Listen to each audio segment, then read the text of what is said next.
Dans ce rappel numéro 3, nous allons nous rappeler comment repérer une relation de proportionnalité entre deux grandeurs, c'est-à-dire deux choses que l'on peut mesurer ou calculer. On peut repérer la proportionnalité entre deux grandeurs A et B de trois façons. Donc en commençant par faire un tableau de proportionnalité. Donc j'ai la grandeur A, différentes valeurs que prennent la grandeur A en bleu, la grandeur B, avec différentes valeurs que prennent la grandeur B en vert.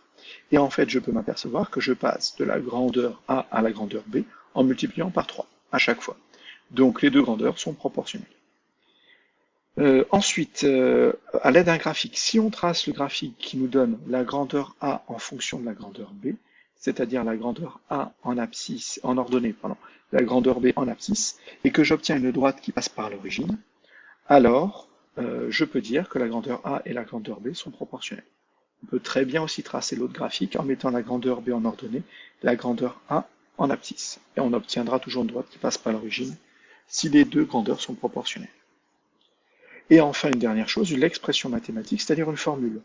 On peut trouver une formule liant la grandeur A et la grandeur B en disant que la grandeur A est égale à un nombre fois la grandeur B. Ou alors, la grandeur B est égale à un nombre fois la grandeur A. Et là, c'est une autre façon de voir la proportionnalité entre les deux grandeurs A et B.